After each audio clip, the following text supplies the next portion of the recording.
அனைவருக்கும் வணக்கம். மேசராசிக்காரர்களுக்கு விரயஸ்தானமாகி இருக்கக்கூடிய 12ஆம் இடத்தில் மிகவும் வலுவாக ராகு சஞ்சரித்து கொண்டிருக்கக்கூடிய இந்த வேளையில் சூரியனும் அவருடன் இணைந்து விரயஸ்தானத்தை வலுப்படுத்துவது என்பது நிச்சயமாக சாதகமற்ற ஒரு அமைப்பாக தான் பார்க்கப்படுகிறது. எனவே 18 ஆண்டுகளுக்கு பிறகு நிகழக்கூடிய மீனராசி ராகு மற்றும் சூரியனின் விளைவு காரணமாக அத்தனை விதமான பணிகளிலும் எச்சரிக்கை மிக முக்கியமாக தேவைப்படுகிறது. விரயஸ்தானம் என்பதால் எதிர்பாராத பல்வேறு வகையான அலைச்சல்களையும் கூடுதல் விரயங்களையும் சந்திப்பதற்கான ஒரு சூழ்நிலை மிக முக்கியமாக ஏற்படுகிறது என்பதை கருத்தில் கொள்ள வேண்டிய ஒரு தருணமாக பார்க்கப்படுகிறது.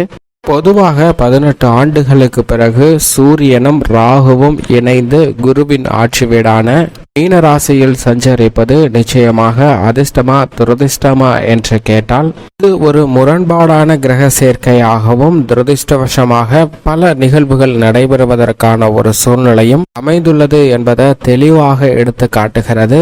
கோள்களின் விதிகளின் அடிப்படையிலும் சஞ்சார அமைப்பின் காரணமாக சில நன்மைகள் கிடைத்தாலும் கூட இந்த கிரக சேர்க்கை என்பது நிச்சயமாக முரண்பாடான கிரக சேர்க்கையாக தான் அமைந்துள்ளது. எனவே எந்த பணியை மேற்கொண்டாலும் சற்று கூடுதல் எச்சரிக்கையுடன் செயல்பட வேண்டிய ஒரு தருணமாக அமைகிறது என்பதை தெளிவாக சூரியன் மற்றும் ராகுவின் சேர்க்கையானது உறுதிப்படுத்துகிறது என்பதில் சந்தேகமே வேண்டாம். ஏனென்றால் முதலும் முடிவுமாக இருக்கக்கூடிய சூரியன் நவ கிரகங்களுக்கு முதன்மையானவராகவும் பல்வேறு வகையில அதிர்ஷ்டமும் ஆளுமையும் அதிகாரமும் நிறைந்து கிடைப்பதற்கான வாய்ப்பு சூரியனின் அமைப்பு காரணமாக மிக முக்கியமான ஒன்றாக பார்க்கப்படுகிறது. அப்படிப்பட்டவர் தனது பகை கிரகமாக கருதக்கூடிய ராகுவுடன் இணைந்திருப்பது ஒரு சாதகமற்ற அமைப்பாக தான் பார்க்கப்படுகிறது. அதே சமயம் தனது அதிநட்பு கிரகமாக இருக்கக்கூடிய புதனுடன் இணைந்திருப்பதால் புத ஆதித்ய யோகம் கிடைத்தாலும் கூட புதன் நீச்சம் பெற்று வலுவிழந்த ஒரு அமைப்பிலும்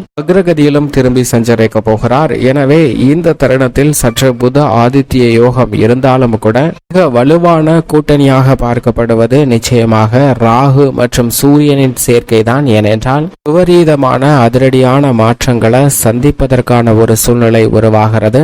கிருஷ்ண கிரகமாக இருக்கக்கூடிய சூரியன் தனது நட்பு கிரகமாக இருக்கக்கூடிய குருவின் ஆட்சி வீடான மீன ராசியில் சஞ்சரிப்பது ஒரு வகையில் அதிர்ஷ்டத்தையும் யோகத்தையும் ஏற்படுத்தினாலும் கூட அவரது பகை கிரகமாக இருக்கக்கூடிய ராகு நவ கிரகங்களிலே சனி மற்றும் சுக்கிரனுக்கு அடுத்தபடியாக திடீர் அதிர்ஷ்ட யோகங்களை அள்ளி கொடுக்கக்கூடியவராக இருக்கிறார். அப்படிப்பட்டவர் மிகவும் வலுவாக தனது சமகிரகமாக இருக்கக்கூடிய குருவின் ஆட்சி வீட்டில் சஞ்சரிப்பது ஒரு வகையில் யோகமான ஒரு அமைப்பாகவும் பார்க்கப்படுகிறது. இந்த இரண்டு கிரக நிலைகளின் சஞ்சார அமைப்பு தனித்தனியாக பார்க்கும் போது ஒரு வலுவான நல்ல பலன்களை கொடுக்கக்கூடிய அமைப்பாக பார்க்கப்படுகிறது. ஆனால் இரண்டு கிரக நிலைகளையும் ஒருங்கே சேர்த்து மீன ராசியில் சஞ்சரிக்கும் போது சில எதிர்மறையான கருத்துகளும் எதிர்மறையான சிந்தனைகளும் மனதில் தோன்றுவது மட்டுமல்லாது பல இடர்களை சந்திப்பதற்கான ஒரு சூழ்நிலையும் உருவாகி உள்ளது என்பதை தெளிவாக எடுத்து காட்டுகிறது.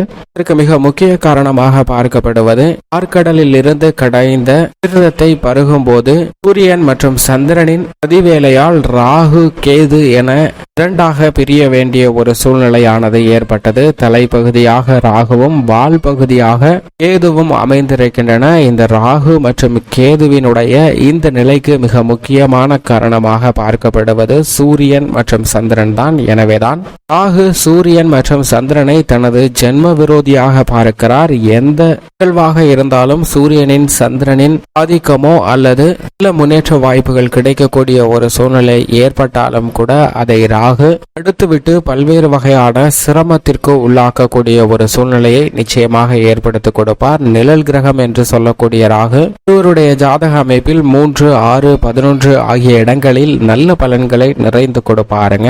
அப்படிப்பட்டவர் ஜென்மத்திலோ அஷ்டமத்திலோ அமரும் போது பல்வேறு வகையான சிரமங்களை அதீதமாக சந்திக்க வேண்டிய ஒரு சூழ்நிலை ஏற்படுகிறது. அதே போன்றுதான் முதன்மை கிரகமாக இருக்கக்கூடிய சூரியனும் 3, 6, 11 ஆகிய இடங்கள்ல நல்ல பலன்களை நிறைந்து கொடுக்கக்கூடிய வலுவான அமைப்பிலும் ஜென்மத்திலோ அஷ்டமத்திலோ அமரும் போது எதிர்பாராத அலைச்சலையும் பல்வேறு வகையான சிரமத்தையும் சந்திக்க வேண்டிய ஒரு சூழ்நிலையும் எதிர்பாராத தடைகளை அதிகமாக சந்திக்க வேண்டிய ஒரு சூழ்நிலையும் உருவாகுவதற்கு மிக முக்கிய காரணம் மட்டுமல்லாது ஆரோக்கிய தொல்லைகள் உள்ளிட்ட பல சிரமங்களை சந்திப்பதற்கான ஒரு வாய்ப்பிற்கு வித்திடுவாருங்க சூரியன். ஆனால் இதைவிட சற்று துரதிருஷ்டவசமாக ராகு பழிவாங்க வேண்டும் என்ற எண்ணத்துடன் செயல்பட ஆரம்பித்து விட்டாலே நிச்சயமாக மிக பெரிய அளவில் சிரமத்தை சந்திக்க வேண்டிய ஒரு சூழ்நிலையும், பொருளாதார ரீதியான சிக்கல்களும், கடன் வாங்க வேண்டிய ஒரு சூழ்நிலையும், இந்த காரியத்தை எடுத்தாலும் அவற்றை மனநிறைவுடன் நிறைவேற்றி முடிக்க முடியாமல் தடையையும் தாமதத்தையும் சந்திக்கக்கூடிய ஒரு சூழ்நிலையை நிச்சயமாக உருவாக்கி கொடுக்கக்கூடிய அளவிற்கு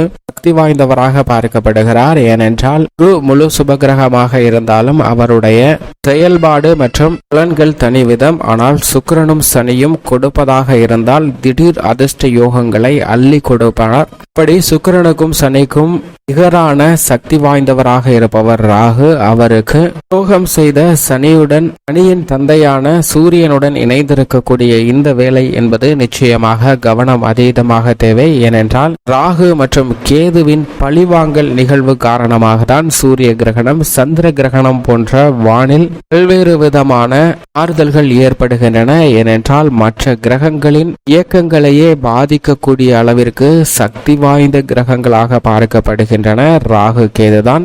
அறிவியல் பூர்வமாகவும் நிரூபிக்கப்பட்ட ஒன்றாக பார்க்கப்படுகிறது. எனவேதான் நிழல் கிரகங்களாக இருக்கக்கூடிய ராகு கேது மனித வாழ்வில, நிஜ வாழ்வில மிக பெரிய மாற்றத்தையும் அதிரடியான திருப்பத்தையும் சந்திக்கக்கூடிய ஒரு சூழ்நிலையை உருவாக்கி கொடுக்கின்றன. அப்படிப்பட்ட ராகு சூரியனுடன் இணைந்திருக்கக்கூடிய இந்த தருணம் என்பது எச்சரிக்கையுடன் அனைத்து விதமான பணிகளையும் செய்வதுதான் கால சிறந்ததாகவும், எதிர்பார்க்கக்கூடிய விஷயங்களை கனக்கச்சிதமாக செய்து முடிக்கக்கூடிய வாய்ப்பும் கிடைப்பதற்கான வழி உண்டு என்பதை தெளிவாக உறுதிப்படுத்துகின்றன. இப்படி சூரியன் மற்றும் ராகுவின் சேர்க்கை அமைப்பானது இருக்கக்கூடிய இந்த தருணத்தில் மேசராசிக்காரர்களின் குடும்ப சூழ்நிலையை பொறுத்த வரைக்கும் விரயஸ்தானமாகிய 12ஆம் இடத்தில் ராகு மற்றும் சூரியனின் சேர்க்கை இருப்பதால் இந்த தருணத்தில் நிச்சயமாக விரய செலவுகளை கட்டுப்படுத்த முடியாத அளவில் சில தடுமாற்றங்களை சந்திக்க வேண்டிய ஒரு சூழ்நிலை இருக்கிறது. எனவே எந்த விதமான குடும்ப சுப நிகழ்வு மற்றும் பல்வேறு வகையான திட்டங்களை தீட்டினாலும் அதில் கவனமும் விழிப்புணர்வும் மிக முக்கியமாக தேவைப்படுகிறது. நினைத்த காரியத்தை உடனடியாக நிறைவேற்ற இயலாத ஒரு தருணமாக தான் ராகு மற்றும் சூரியனின் சேர்க்கையானது பார்க்கப்படுகிறது. இந்த தருணத்தில் தொழில் வியாபார ரீதியான எதிர்மறையான எண்ணங்கள் அலைமோதுவதற்கான ஒரு சூழ்நிலை மிகவும் அபரிவிதமாக உண்டு. கலைத்துறை, அரசியல் துறை சார்ந்த பணிகளில் நிச்சயமாக மற்றவர்களுடன் வாக்குவாதங்களில் ஈடுபடும் போது சற்று யோசித்து வாக்குவாதத்தில் ஈடுபட வேண்டிய ஒரு தருணமாக பார்க்கப்படுகிறது. என்றால் எதிர்பாராத வகையில் உத்தியோகம், தொழில், அரசியல், கலைத்துறை என அனைத்து விதமான பணிகளிலும் சில இடர்பாடுகளை சந்திக்க வேண்டிய ஒரு சூழ்நிலை உண்டு.